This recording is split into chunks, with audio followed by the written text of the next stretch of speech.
My in-laws refused to learn my cultural traditions and mocked me at every holiday. My husband called it good-natured teasing. I decided to host a special dinner, and when they took their seats, what they saw on their plates made them freeze because I hosted that dinner a year ago. I still remember the way the room fell completely silent after they lifted their plates and saw those photos. It was like watching a bomb go off in slow motion. Nobody knew what to say, and for the first time in over a decade, I was the one in control of the room. Let me back up and tell you exactly how I got to that point because this didn't happen overnight. Nate and I got married in 2010. He was raised in Walnut Creek, California, white upper-middle class, country club holidays, that whole thing. His family wasn't openly racist, not in the way most people think. They never said slurs. They never yelled. But the way they talked down to my culture? That ran deep. The first time I brought homemade food to their house, I made a lugobi and dal. I watched Trish poke at it with her fork like it was poison. "Is this spicy?" she asked, in this loud, fake whisper voice. "I hope it won't upset our stomachs." The room laughed. Even Nate laughed. And I sat there, cheeks burning, thinking maybe I should have brought a pie instead. From there, it only got worse. Every time I brought up Diwali or Holi, or even the idea of raising our future kids bilingual, someone in the family would say something funny. His uncle once joked that if we taught our kids Hindi, they'd end up in TSA watch lists. Everyone roared with laughter. I told Nate, again and again, that it wasn't funny to me, that it was hurtful, that it made me feel like I didn't belong. He'd always say the same thing. "They don't mean it. You're being too sensitive." After a few years, I stopped talking about my culture completely around them. I stopped wearing Indian clothes to family events. I stopped cooking my food. I gave up trying. And the more I gave up, the more they felt comfortable mocking the little bit I had left. I found out later that Trish had a nickname for me behind my back, Princess Curry. She used it in a group text. Nate was in that group chat. He never said a word to me about it. I found out because one of his cousins, Sarah, felt guilty and told me. She sent me screenshots. I couldn't breathe when I saw them. Nate's mom called me Princess Curry. His aunt said I was probably just here for a green card, as if I wasn't born in California. His cousin had written, "not feather," in reference to me. And Nate? All he'd replied in the thread was a laughing emoji. I confronted him that night. It was 2 a.m. I sat on the bed with my phone shaking in my hands and said, "Why didn't you ever tell me?" He looked at me, eyes tired, and said, "I didn't want to start drama." Drama. 12 years of being made fun of, and my own husband called it drama. That's when I knew. He was never going to defend me. Not from them. Not even from himself. So, I made a choice. If they were going to mock my culture, if they were going to reduce my identity to a joke, then they could eat those jokes for dinner. For months, I collected screenshots and photos. I took everything Sarah had sent me and backed it up. I even found old Facebook posts where they'd made funny comments on pictures of me in a sari. I printed them all, one for each of them. I planned the Thanksgiving dinner like I was planning a wedding. The table was perfect. I hand-painted the place cards. I polished my grandmother's brass dia and placed it in the center. I cooked from sunrise to midnight for days. When they arrived, I smiled. When they sat down and lifted their plates, I watched their faces change. Nobody said a word. The photos said everything. Trish's hands trembled when she saw hers. It was a group shot from my wedding, me in a red lehenga, her with her hand halfway up to her face, clearly mid-eye roll. Underneath, I had printed, "She looks like a walking rug." Trish, family text, June 2010. Nate's aunt had a photo of her with wine in hand, standing next to me during Christmas, 2013. The caption read, "Just smile and nod when she talks about her voodoo holidays." Aunt Gail, text message, December 2013. Even Nate had one. A picture of us from Diwali 2016, me lighting a candle, him looking bored. Underneath, "She gets weird about this Indian stuff. I just go along with it." Nate, text to his cousin, October 2016. "I didn't yell. I didn't cry. I just said, "This is what it feels like to be at your table, to have your identity laughed at. So, I made this table mine." They didn't touch the food. Nobody said thank you. Nate looked like he wanted the earth to swallow him. That night, after everyone left, he lost it. He called me vindictive. He said I embarrassed him, that his family would never forgive me. I looked at him and said, "I'm not the one who needs forgiving." That was the last holiday I spent with them, but not the last time they'd hear from me. After that dinner, Nate barely spoke to me for 3 days. He'd come home from work, toss his keys in the bowl by the door, and go straight to the guest room. I didn't chase him. I didn't apologize. I'd spent 12 years swallowing my pride, my culture, and my voice. I was done. But I also wasn't stupid. I knew what I'd done would ripple through that family like a fire. And it did. 2 days after Thanksgiving, I got a call from Trish. I let it go to voicemail. Her message was short and bitter. "I hope you're happy. You've humiliated everyone. We welcomed you, and you spit in our faces." Then came the texts, first from his aunt, then from his cousin. They all said the same thing in different ways, that I was spiteful, ungrateful, divisive. One even had the nerve to say I'd set race relations back 10 years in our family. I showed Nate the messages. He read them, handed the phone back, and said, "You could have handled it differently." That night, I looked up divorce lawyers. But I didn't file, not yet. I wanted to see what Nate would do when the dust settled. If he had a spine, this was his chance to use it. Instead, he turned everything around on me. He said I'd created a mess he now had to fix. That his mother was so hurt she couldn't sleep. That his cousin's wife was crying on the phone because family holidays are ruined now. He asked me if I was proud of myself. And I told him, I'm proud I didn't stay silent anymore. That didn't go over well. He told me he needed space and stayed at his brother's place for a few nights. I didn't ask him to come back. And while he was gone, I kept collecting things, texts, posts, screenshots. I started organizing them like evidence. I wasn't planning revenge out of pettiness. I was preparing to burn the whole illusion down if I had to. Then I found something that made my blood run cold.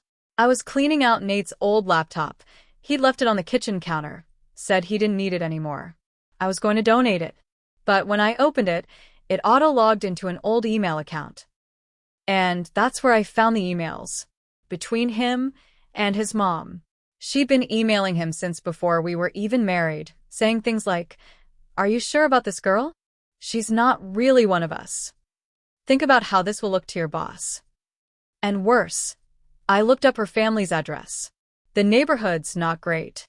Nate never pushed back. Not once. In fact, in one reply he wrote, "I know, but I've already proposed. Just hoping she blends in more over time." Blends in. Like I was wallpaper. Something to mute or paint over. I sat there, reading those emails over and over, stomach twisting. I'd spent years thinking Nate just didn't know how to stand up to his family. But he wasn't spineless. He was complicit. All that time I was trying to fit in with them, he was quietly hoping I'd erase myself. He came back 2 nights later, smelling like his brother's cologne, and carrying a 6-pack of craft beer like that would smooth everything over. He acted like nothing had happened. Asked what I wanted for dinner. Tried to kiss me. I stepped back. "Nate," I said quietly, "when were you going to tell me what you really thought about me?" He froze. "What are you talking about?" I held up my phone with the email open. He went pale. "Nate, you said you hoped I'd blend in over time. Was I ever anything more than an experiment to you?" He tried to explain. Said it was old, that he didn't feel that way now, that he was under pressure from his mom at the time. But I wasn't listening anymore. Because I knew what I needed to do. The dinner? That was just the spark. What I was planning next would leave none of them untouched. After that night, Nate started trying harder. He suddenly wanted to reconnect. He offered to go to couples therapy. He bought flowers, cooked dinner, even suggested we take a vacation. Just the 2 of us. I didn't buy it. You don't erase 12 years of silence with a weekend in Big Sur. But I played along. I wanted to see how far he'd go to protect himself. The real twist came not from him, but from Sarah.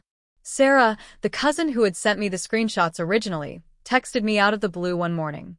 She asked if we could meet up, just the two of us. Said she had something to tell me in person. We met at a coffee shop in Palo Alto.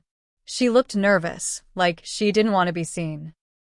She sat down, took a deep breath, and said, "You need to know something." And then she dropped a bomb.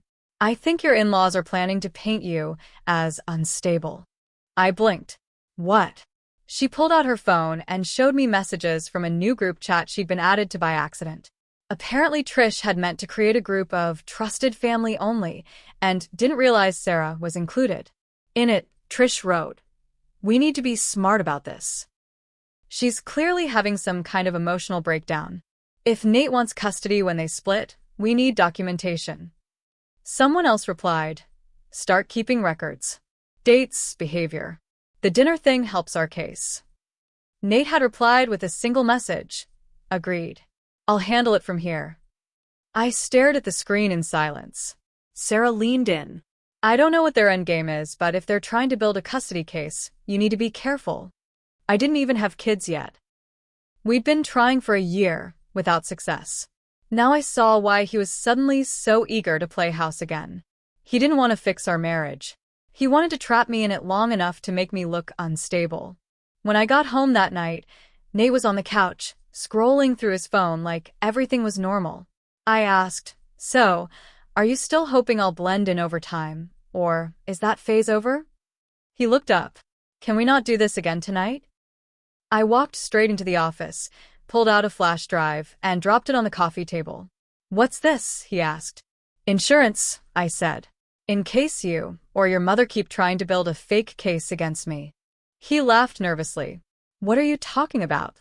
I told him everything: Sarah's screenshots, the group chat, the plan to label me as emotionally unstable. He stopped laughing. His face turned hard. "You went behind my back and spied on my family?" That's when I saw it. The mask fall away. He wasn't shocked that I found out.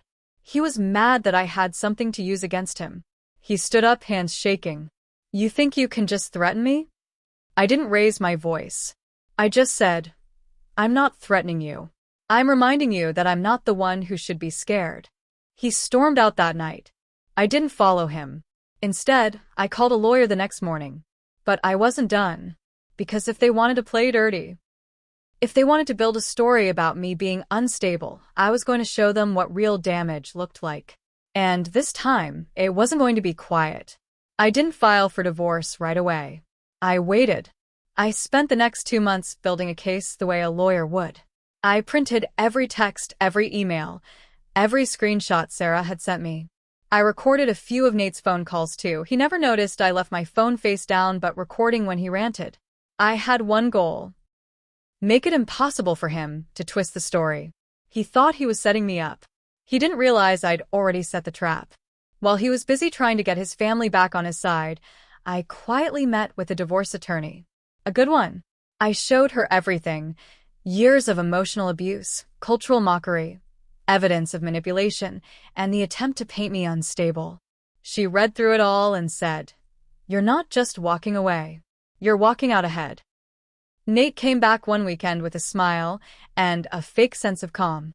He poured us both wine, sat next to me, and said, "I've been thinking, maybe we should start trying for a baby again." I looked at him and said, "We already are. Just not the kind you think." He frowned. "What's that supposed to mean?" I slid a thick envelope across the table. Inside was the formal divorce petition. Full custody of future children waived, because there would be no children. Asset division outlined with precision. And a full documentation binder of everything I'd collected. He flipped through it in silence. Then his face crumpled. "You planned this?" "Yes," I said. "Just like you did." He tried to scare me. He said, "You won't survive this alone. You'll be nothing."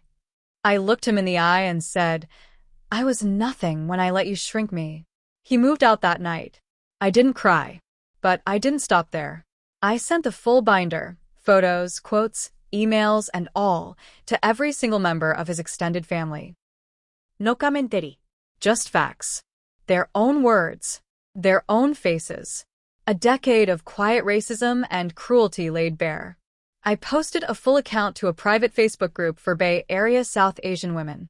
It went viral. Women who knew Trish, who'd worked with her, who'd heard her say little comments, all came forward. She lost her standing at her women's club. Her garden fundraiser dropped her from the board. And Sarah? She and I stayed close. She helped me gather the final receipts. In exchange, I helped her come forward about how Trish had treated her too, just less publicly. Quiet disapproval for gaining weight. Snide remarks about being single at 35. Turns out I wasn't the only target. Just the most convenient one. The best part? Nate's employer saw the Facebook post. A woman in HR, Indian like me, recognized him from a corporate event photo. She flagged it internally. 2 weeks later, Nate was demoted. Apparently, cultural insensitivity isn't a good look for someone in charge of diversity strategy. Poetic. After the dust settled, I moved back to San Jose. I opened my own marketing consultancy. My clients are mostly small businesses owned by women of color. I do more than help them grow. I help them stand tall. One night, I got an email from Nate. No subject. Just a single line. Was any of it ever real? I stared at it for a while, then deleted it. Because yes, it was real. So was the pain. So was the silence. So was the version of me that kept trying to belong where I never would. But she's gone now. And what I served that night at dinner, that wasn't a meal. It was a warning. Never again.